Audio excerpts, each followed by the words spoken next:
Hi everyone, my name is Pooja Jain. I've completed my Masters in Commerce and have experience of teaching for over 5.5 years. I'm a very passionate teacher and I love to make complicated things easier for my students. Without much ado, let me start with this presentation, which is about money and credit, and it is included in class 10 syllabus of CBSE under the subheading of economic development. So let's understand what is this money and what is this credit. We all love money. I love money, you love money, we all need money. But how this entire concept of money came up, that is something really interesting and I'm sure we all want to learn about it. First of all, let us understand what is money. Money is anything that serves as a medium of exchange. So anything that we can exchange for, that is money. Now you must be thinking that let's say my friend wanted a pen from me. And I said, okay, I will give you a pen, but you give me mango in return. So is this money? Because here exchange is taking place, but is it money? Absolutely no. And why is it not a money? We are going to understand in the slides that are going to come. Now, need for money. But why? Why do we require money? There is a thing that I've heard from the time immemorial, something called as we require money for roti, kapda and makan, for food, clothing and shelter. But the point is, are our needs only confined to food, clothing and shelter? Not at all. I can relate to this about 60 years ago or 70 years ago when yes, people were simple. There were not much available options, so they were like, okay, I need food, I can wear good clothes and I need shelter and that's it. But now with modernization taking place, our needs have grown immensely. Let's say for example, I got a house for myself. Now I'm not satisfied with the paint. I'll go for a wallpaper. I have a furniture, I'm not happy with the design, I'll buy another one. I'm not happy with the lights, I'll get a better one. So why is this happening? Because of modernization. And because of this, what is happening? Human needs are unlimited.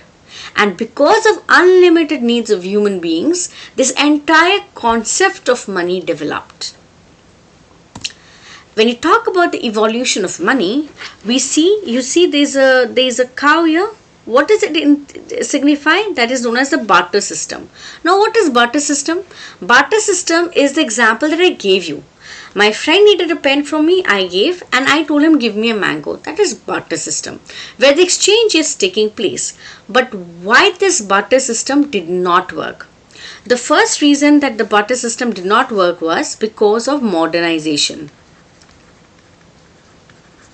Because of modernization. And because of this, what happened? Human needs became unlimited.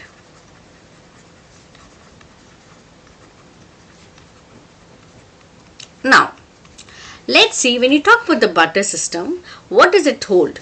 It says, let's say, I need shoes. Alright? And what do I have to offer? I only have wheat to offer. So in this what happens? I need to first of all find somebody who has shoes. Let's say I found a person A who has shoes. But it is essential that if he has shoes, he must as well need wheat. Because if he needs something else, I'll not be able to offer and the exchange cannot take place. So because of this problem that is known as the double coincidence of wants, the barter system was scrapped off. For example, I have a bed to offer and I need a goat. So is it like this that I go and say this particular person, okay, you have a goat and I need a bed. So let's do one thing. You give me 2 legs of goat and I give you a bed. Can this thing happen? It is not possible. So with modernization taking place, this entire barter system got scrapped off. Then we came to something known as the gold, that is metallic money, or coins, silver coins, gold coins, all these came up. And this was during the time of kings and queen, where they used gold coins or gold as a medium of exchange. Then after that we got metal coins, that is metallic money. I think we also use 1 rupee coin or a 5 rupee coin. And during our time, I mean, let's say for example, when you consider 50 years back, there were special kinds of coins with labels of emperors and princes and princes and all of that. So that time what happened, after gold we started using metal coins. Why? Because these were easier to carry, they were not risky. Because with gold what happened, if let's say I travel and there's a theft taking place, the entire value of gold goes. So because of that reason, gold was scrapped off, and then we started using metal coins. And after metal coins what happened, we started using paper money, which was something that is something that is very significant in today's economy as well. When you talk about paper money, these are the currency notes that we use. I remember if I say my father to use an ATM card, if I say my mother to use a plastic card, this were a card or a check, these are not possible. So what happened, they started evolving paper money, easy to carry, durable, and safer. So there was a time where they evolved paper money, which we even use now very prominently. After the paper money, a little bit of more modernization took place, and they started using plastic money. Now, what is this plastic money? The cards that we use, Nowadays, even I use that, let's say, I go somewhere, I just swipe off my credit card or my debit card, and it becomes easier. I am hands-free, without risk, and it is so efficient. And it also goes with the thing of go green, Plastic cards are very, very helpful, and they're easier to carry and durable. Next we came to electronic money. Now this is really, really important and significant part of our economy today. That is electronic money. Something that money can be transferred electronically. Google Pay, Paytm, Phone Pay, these are examples of electronic money, and this is mostly prominent or mostly useful in generation like ours. The young generation, the old people or the aged or the senior citizens still find paper money easy way of medium of exchange. Now there is something that has newly developed, that is a cryptocurrency, a much debated form of currency in today's economy, and that we are going to learn, let's say, maybe in the next few sessions. So this is how the entire evolution of money took place. Now, do we all need money? Yes, we all need money. Why? Because our needs have evolved through time.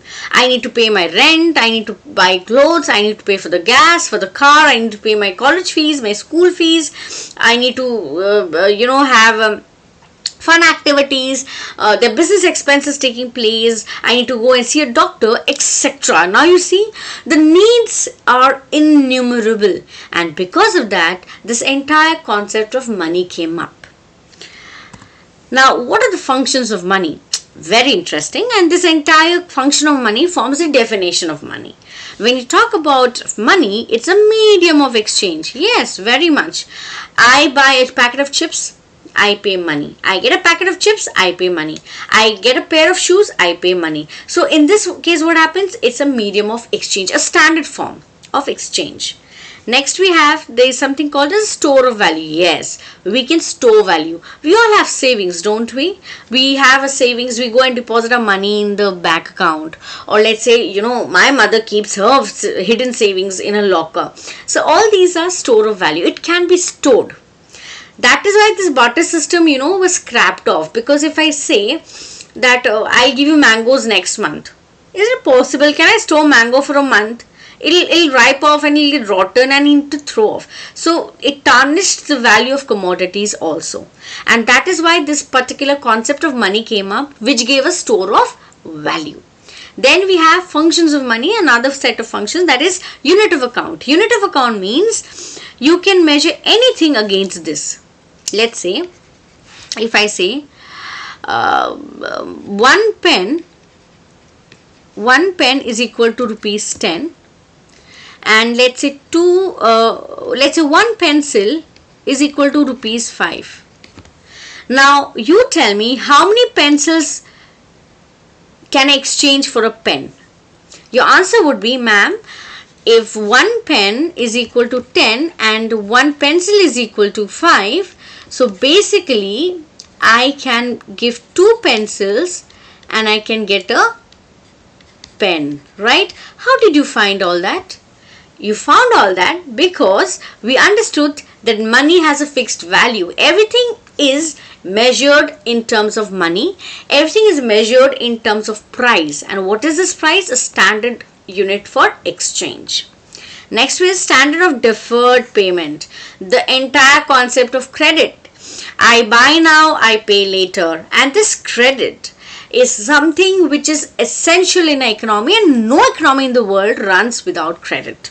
So when you talk about home loans, your tuition fees, your school fees or whatsoever, the entire concept of money runs around standard of payment. Standard deferred payment. The word deferred means payment that will be made later. Okay, so with the help of money I can pay later, but with the help of mangoes can I pay later? So this is why the entire concept of barter system was scrapped off slowly, and now we are landing up to electronic money, plastic cards, currency money, that's the paper notes, and cryptocurrency. Now what did we learn? We learned that money is a medium of exchange. It allows people to obtain what they need to live. Bartering was the only way that people exchanged goods for other goods before money was created. Like gold and other precious metals, money has worth because for most people it represents something valuable. And what are the functions of money? We learned already. It's a medium of exchange, unit of value, store of value, and a medium of deferred payment. Now let's see this interesting quote which says, money is not the most important thing in the world, rightly, but money affects every important thing in the world. If I need good health, I have to have money. Why?